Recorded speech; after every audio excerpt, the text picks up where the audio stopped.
Amém. Gente, não sei como é que vocês estão aí no ritmo de trabalho de vocês, mas desde o ano passado, uma boa parte de nós voltou para o trabalho presencial, não é? E isso aconteceu comigo também.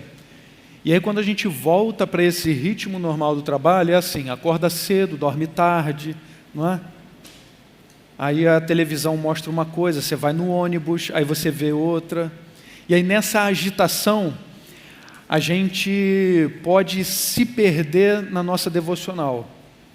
Ai, é muita correria, aí você não lê a palavra, não ora como deveria orar, não lê o tanto que deveria ler.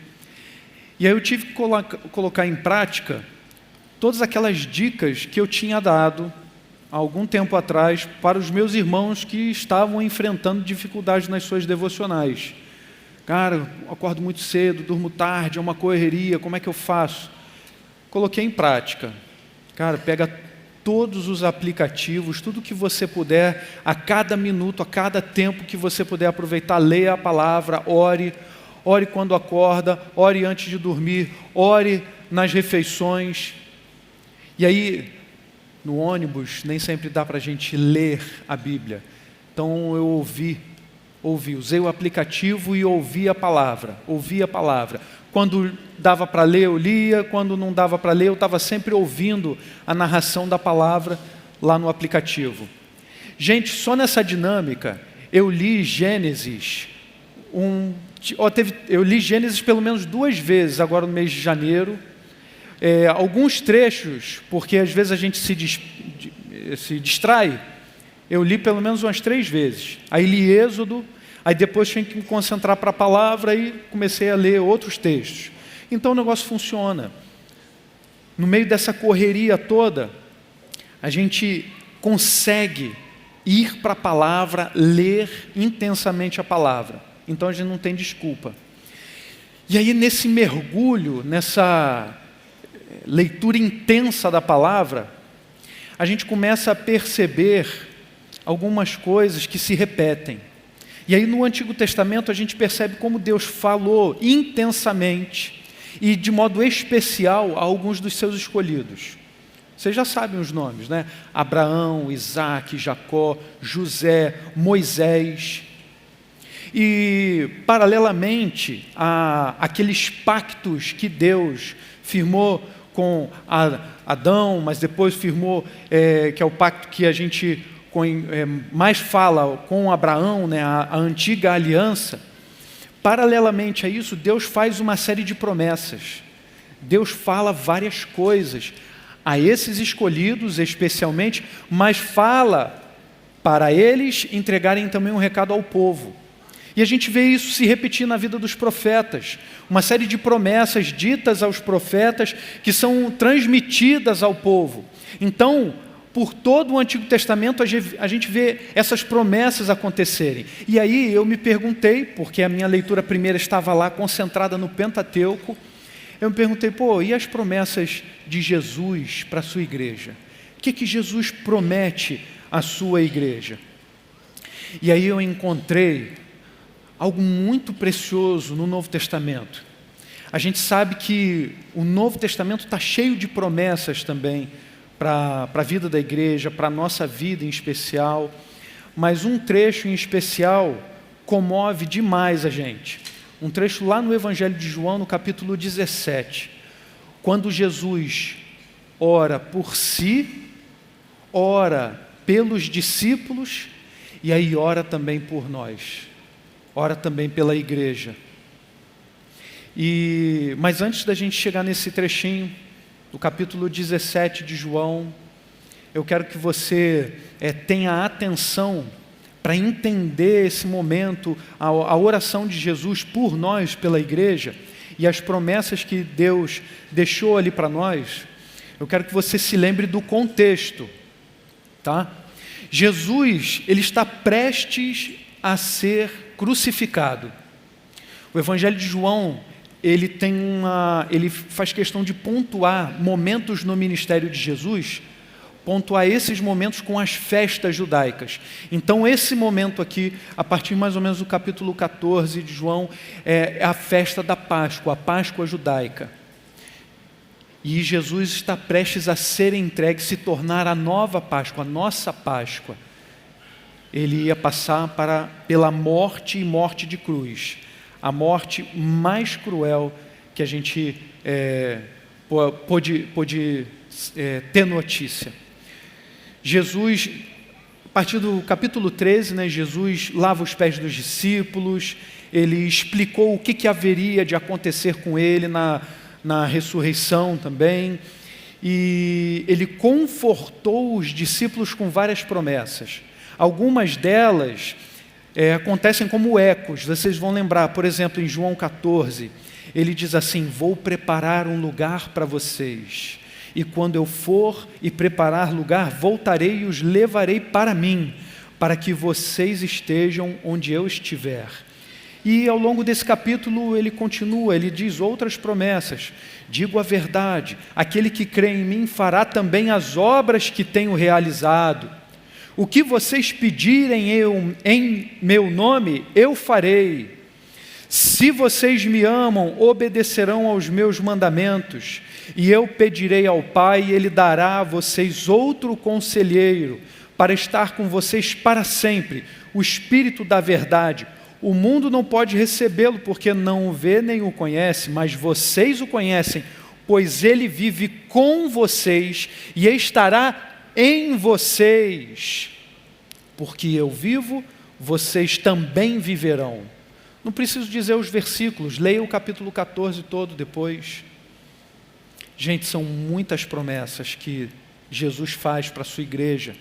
São promessas que vêm direto para o nosso coração, então são promessas para a nossa vida pessoal, mas que são promessas que são ditas para toda a igreja.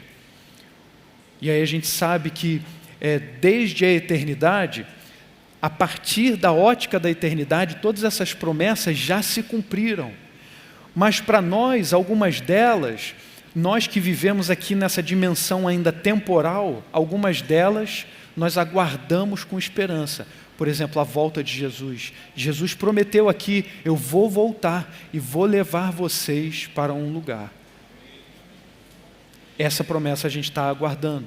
São muitas promessas mesmo, mas eu queria me concentrar em especial agora nas promessas que Jesus fala na sua oração por nós. Nesse trecho em que ele ora, no capítulo 17 de João, é uma oração conhecida como a oração sacerdotal de Jesus. E aí no capítulo 17 de João, a partir do verso 20 até o verso 26, é o trecho dessa oração que Jesus faz por nós. E ele diz assim: minha oração não é apenas por eles, rogo também por aqueles que crerão em mim por meio da mensagem deles, para que todos sejam um. Pai, como tu estás em mim e eu em ti, que eles também estejam em nós, para que o mundo creia que tu me enviaste. Dei-lhes a glória que me deste, para que eles sejam um, assim como nós somos um, eu neles e tu em mim, que eles sejam levados à plena unidade, para que o mundo saiba que tu me enviaste, e os amaste como igualmente me amaste. Pai, quero que os que me deste estejam comigo, onde eu estou, e vejam a minha glória, a glória que me deste, porque me amaste antes da criação do mundo. Pai justo, embora o mundo não te conheça, eu te conheço, e estes sabem que me enviaste. Eu os fiz conhecer o teu nome, e continuarei a fazê-lo, a fim de que o amor que tens por mim esteja neles, e eu neles esteja. Graças a Deus, olha que texto maravilhoso, a oração de Jesus por nós. Antes da gente avançar nas nossas lições, considerações sobre esse trecho da palavra, eu quero que você tenha em mente o seguinte: um pedido de Jesus, o Filho de Deus, um pedido de Jesus ao Pai, pode ser considerado como algo já realizado, ou como uma promessa mesmo, porque Jesus é um com o Pai, como Ele mesmo já disse aqui, e o que Jesus pede é a expressão da vontade do Pai. Jesus não pede absolutamente nada de diferente da vontade do próprio Deus. Então, quando Jesus ora por nós aqui nesse momento, Ele está expressando para nós a vontade do próprio Deus para nós, que nós sejamos um, e como Ele disse, que eles sejam levados à plena unidade, para que o mundo saiba que Tu me enviaste. A primeira coisa que salta aos nossos olhos nessa oração de Jesus é justamente que nós somos aperfeiçoados na unidade da igreja. Prestar atenção nesse trecho, no verso 23, que eles sejam levados à plena unidade, para que o mundo saiba que Tu me enviaste e os amaste como igualmente me amaste. A unidade, né, o tema da unidade aparece aqui muito forte nesse trecho da oração de Jesus. No verso 21, por exemplo, ele diz: para que todos sejam um, Pai, como Tu estás em mim e eu em Ti, que eles também estejam em nós, para que o mundo creia que Tu me enviaste. Dê-lhes a glória que me deste, para que eles sejam um, assim como nós somos um, eu neles e Tu em mim. Que eles sejam levados à plena unidade, que eles sejam aperfeiçoados na unidade, que eles sejam perfeitos na unidade. Esse momento aqui, que Jesus ora por nós, Ele está nos dizendo que nós somos aperfeiçoados na unidade da igreja. Eu sei que todos nós temos enfrentado dificuldades para seguir Jesus, eu sei disso, eu sou como vocês. Enfrento desafios pessoais de toda a ordem, mas esses desafios, eles são vencidos na igreja. Um erro comum de alguns cristãos é achar que a gente vai vencer os vícios, os desafios pessoais, os pecados, sozinhos. Vai para casa, vai orar e pede a Deus para te livrar desse negócio aí. Não. Nós somos aperfeiçoados na unidade da igreja. É confessando os nossos pecados aqui, compartilhando as nossas lutas aqui na igreja, com o corpo de Cristo é que nós vencemos. Nós não fomos feitos para vencermos sozinhos, mas nós seguimos e conseguimos a perfeição de Jesus na igreja, porque isso é dado por Jesus para nós na igreja. Outro erro é achar que a vitória sobre o pecado é um fim em si mesmo. Venci e pronto. Não, essa vitória sobre o pecado que é dada por Jesus, esse aperfeiçoamento da igreja, é para que ela dê testemunho. Essa vitória não é para ser guardada. Esses desafios não são para serem encaixotados, mas eles têm que ser vistos pela igreja, e a vitória tem que ser contada como um testemunho, para que o nome de Cristo seja glorificado. Como ele disse em verso 23, capítulo 17 de João, que eles sejam levados à plena unidade, para que o mundo saiba que Tu me enviaste e os amaste como igualmente me amas. Nós somos aperfeiçoados, levados à plena unidade, para que o mundo creia que Jesus é o Messias, que Jesus é o Salvador, para que o mundo saiba que nós somos amados, assim como Jesus é amado pelo Pai. Segunda lição, segunda consideração que o texto nos mostra é que Jesus está sempre conosco. Isso é de conhecimento comum, não é? A igreja toda já sabe disso, tem plena consciência disso.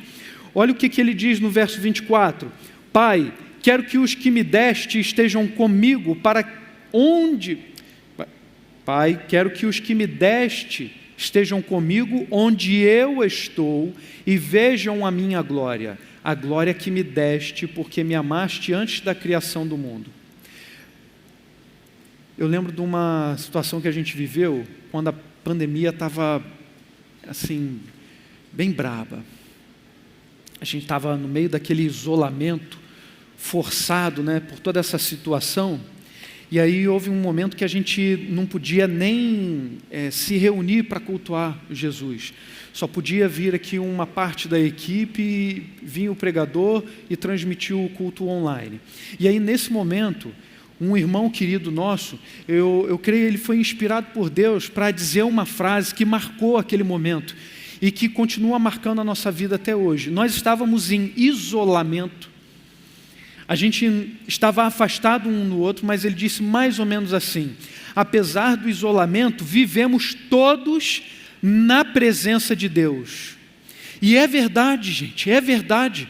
Apesar de todo isolamento, de todo afastamento, a igreja permanece na presença do nosso Deus. A igreja permanece unida na presença de Deus. Isso é promessa que o Senhor Jesus fez na sua própria oração pela igreja. Essa promessa de que Jesus está sempre conosco, ela é forte demais. Aqui Jesus está falando dessa perspectiva da eternidade, né? Falando até de um momento futuro. Quero que os que me deste estejam comigo onde eu estou e vejam a minha glória. E você sabe muito bem, como a gente acabou de ler lá em João 14, Jesus promete: vou preparar um lugar para vocês, e quando eu for e preparar um lugar, voltarei e os levarei para mim, para que vocês estejam onde eu estiver. Então Jesus promete que estaria conosco, mostrando para nós que o nosso fim é a eternidade. Nosso fim não é nessa vida, mas nós fomos preparados para a eternidade. Mas enquanto nós estamos aqui, Jesus também está conosco aqui, em cada situação, em cada momento. Jesus está vivo, está presente aqui. Ele nos deu o Consolador, seu Espírito está aqui conosco. E lembrar que Jesus está sempre conosco é tão, mas tão importante, que no Evangelho de Mateus, no último capítulo, no último versículo, a última palavra que Mateus registra de Jesus é justamente essa promessa de que Jesus estaria sempre conosco. Jesus disse assim, Mateus 28, 20, 18 a 20, foi-me dada toda a autoridade nos céus e na terra, portanto, vão e façam discípulos de todas as nações, batizando-os em nome do Pai, do Filho e do Espírito Santo, ensinando-os a obedecer a tudo o que eu ordenei a vocês. E eu estarei sempre com vocês até o fim dos tempos. Eu estarei sempre com vocês até o fim dos tempos. Pelos séculos dos séculos, o Senhor Jesus estará conosco e está aqui conosco. Toda a glória, toda a honra ao Senhor Jesus. Reverência à presença de Deus. O Senhor Deus está aqui conosco e Ele não está apenas do nosso lado, não, está dentro de nós. Está dentro de nós. É uma presença viva em nós, presença viva revestindo a sua igreja também, protegendo-nos de todos os desafios, de todas as setas do maligno. E vale a pena esclarecer que essa presença de Jesus aqui é de uma natureza mais excelente do que qualquer presença física. Porque quando a gente está falando de coisas espirituais, a gente precisa, né, dessas referências materiais. Porém, elas transcendem isso.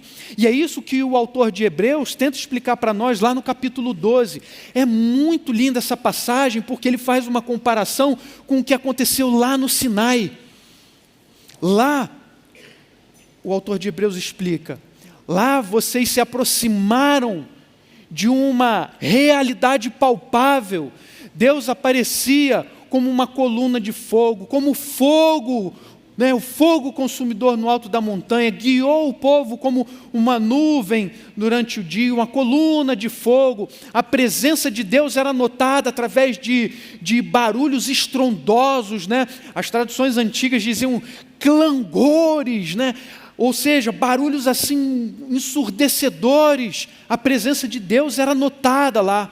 Mas aí o autor de Hebreus diz assim: olha, mas vocês se achegaram ao Monte Sião, a Jerusalém celestial, a cidade do Deus vivo, chegaram aos milhares de anjos em alegre reunião, à igreja dos primogênitos, ou seja, chegaram até a igreja dos primogênitos, cujos nomes estão escritos nos céus. Vocês chegaram a Deus juiz de todos os homens, aos espíritos dos justos aperfeiçoados, a Jesus, mediador de uma nova aliança, e ao sangue aspergido, que fala melhor do que o sangue de Abel.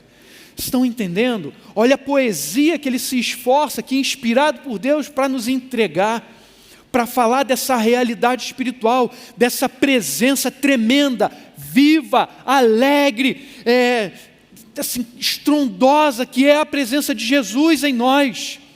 É uma realidade que a gente não pode explicar, mas que a gente tem que experimentar. E aí, por causa dessa presença de Jesus, é que todas as dificuldades, os desafios que nós imaginamos se tornam pequenos.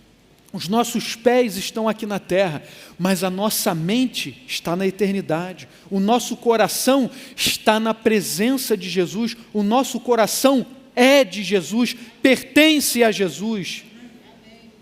Então, gente, todos precisam saber que Jesus está sempre conosco e nós estamos sempre em Jesus. Amém? E aí, já que a gente está falando tanto da presença de Jesus, a gente tem que falar também da identidade da igreja. Porque se Jesus vive em nós, Ele define a nossa identidade, Ele dá a marca da igreja. E aí há uma satisfação constante em ser igreja, em viver em Jesus, uma gratidão imensa e uma alegria permanente em todos aqueles que vivem na presença de Jesus. E aí é isso que é uma das coisas que eu quero levantar aqui na terceira consideração. As promessas de Jesus, tudo aquilo que Ele disse a respeito da sua igreja, determinam a identidade da igreja.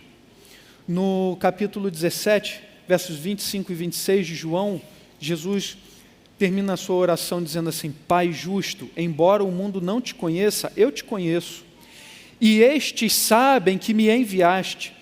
Eu os fiz conhecer o teu nome e continuarei a fazê-lo, a fim de que o amor que tens por mim esteja neles e eu neles esteja.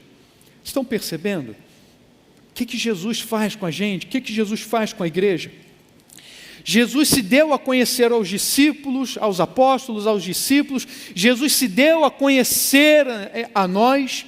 E Jesus se dá a conhecer para que nós nos identifiquemos com Ele. Jesus não chega simplesmente assim: muito prazer, eu sou Jesus, e seja o que você quiser. Jesus se dá a conhecer, nos mostrando a face de Deus, nos mostrando o Pai, dizendo para nós: sejam como o Pai, sejam como eu. Jesus revela a face do amor de Deus, o amor de Deus encarnado, para que nós sejamos como Ele, para que nós nos identifiquemos com Ele. Conhecer a Deus não é à toa, é para que nós nos identifiquemos, para que nós sejamos com Ele, sejamos como Ele. E aí, dentre tantas características maravilhosas que nós carregamos como igreja, eu quero destacar uma que Jesus diz um pouquinho antes, aqui ainda no Evangelho de João, no capítulo 16.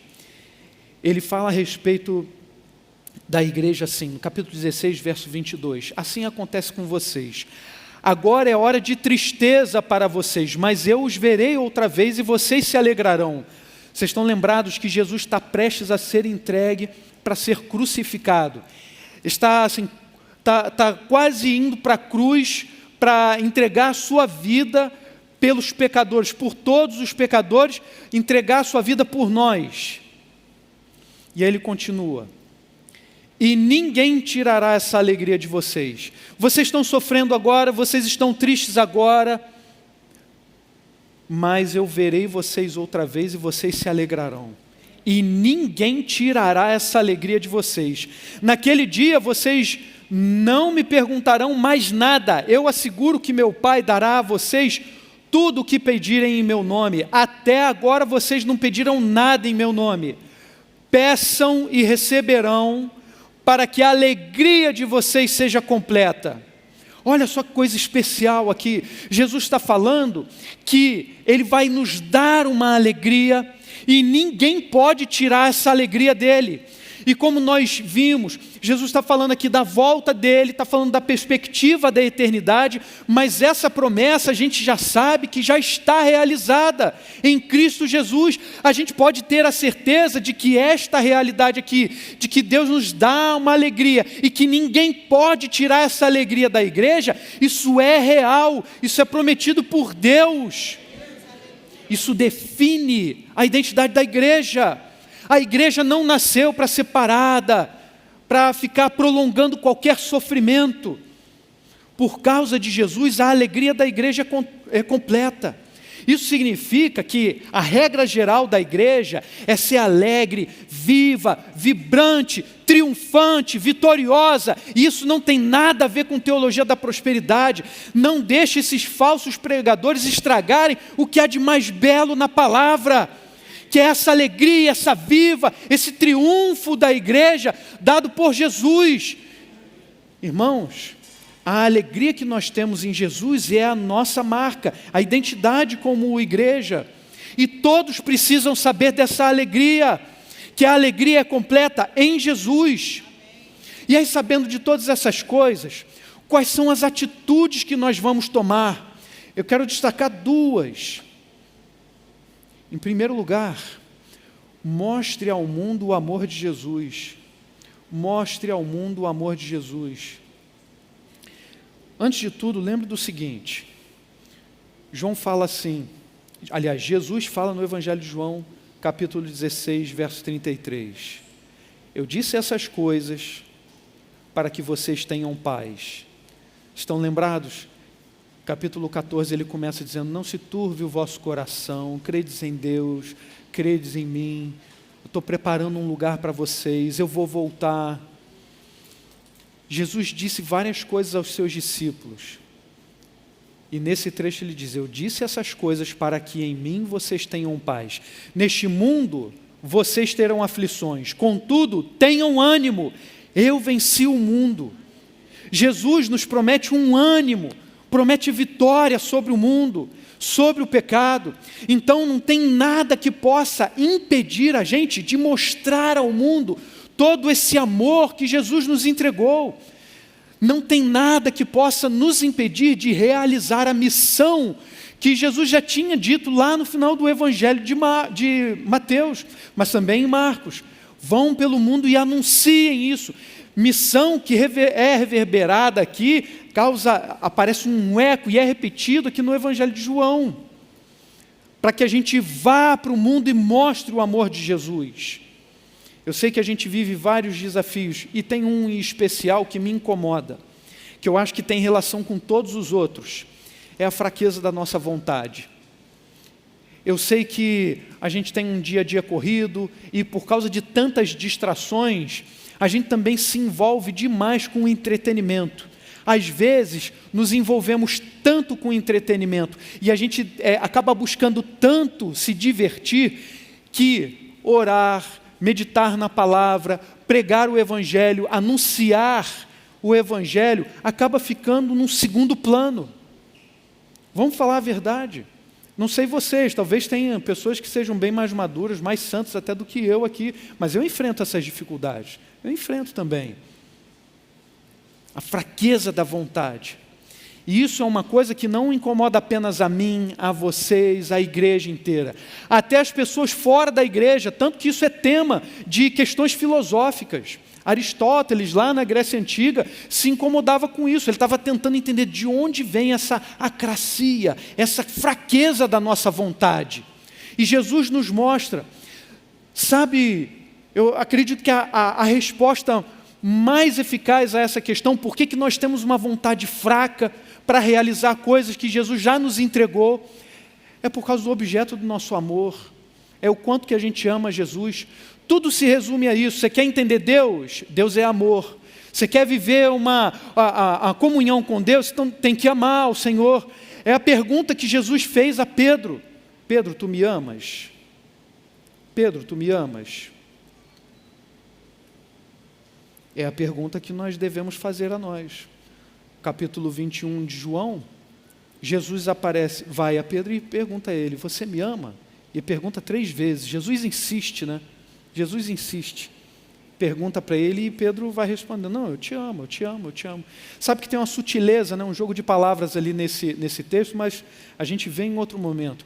Tudo se resume a isso. Por que, Senhor, que eu consigo fazer uma maratona de uma série, passar a madrugada inteira vendo filme, mas eu não faço isso lendo a Tua palavra, eu não faço isso orando, eu não consigo parar 10 minutos que seja para ficar orando, e orando de joelhos, lendo a Tua palavra. Os homens de fé, homens e mulheres de fé, que fizeram grandes feitos, que marcaram a história, envergonham a nossa vida, porque na simplicidade das suas vidas, leram a Bíblia 200 vezes, outros enfrentaram todas as dificuldades e sem saber ler e escrever direito, conseguiram ler a Bíblia diversas vezes e realizaram obras como missionários, indo para longe ou mesmo perto, realizando grandes obras, porque planejaram bem, administraram bem, não, porque estavam nas mãos do Deus vivo. Eles não só entenderam que a presença de Jesus é viva e verdadeira, que a igreja é vitoriosa, triunfante, mas eles experimentaram. E é isso que a igreja tem desejado aqui, quando nós clamamos, oramos: vem, Senhor, vem e traz o avivamento. É isso que nós desejamos, é essa experiência intensa com Deus, com o Espírito Santo de Deus, e é isso que Deus está mostrando para a gente aqui. Você tem que sair e mostrar o mundo, o amor de Jesus.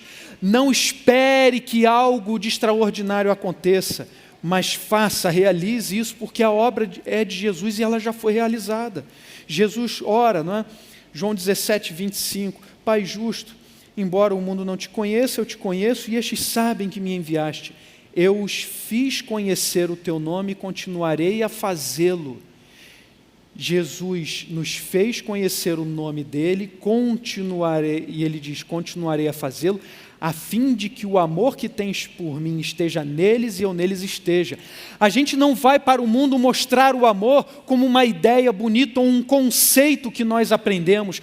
Nós vamos para o mundo falar daquilo que apaixona o nosso coração, que inflama o nosso coração, daquela experiência que rasgou o nosso ser, mostrou para nós a miséria, a lama, a sujeira do pecado que habitava em nós e a libertação que só pode ser realizada em Cristo Jesus. Mas Jesus não fez isso simplesmente para realizar uma obra. Ele fez nos mostrando o amor do nosso Pai, o amor de Deus. E se você ainda não experimentou essas coisas, talvez seja porque o objeto do seu amor, o objeto da sua adoração, esteja desfocado de Jesus.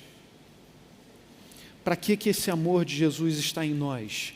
Para que Jesus nos diz que esse amor estaria em nós? Ele está em nós e vai permanecer em nós, na igreja, para que a gente vá para o mundo e mostre esse amor.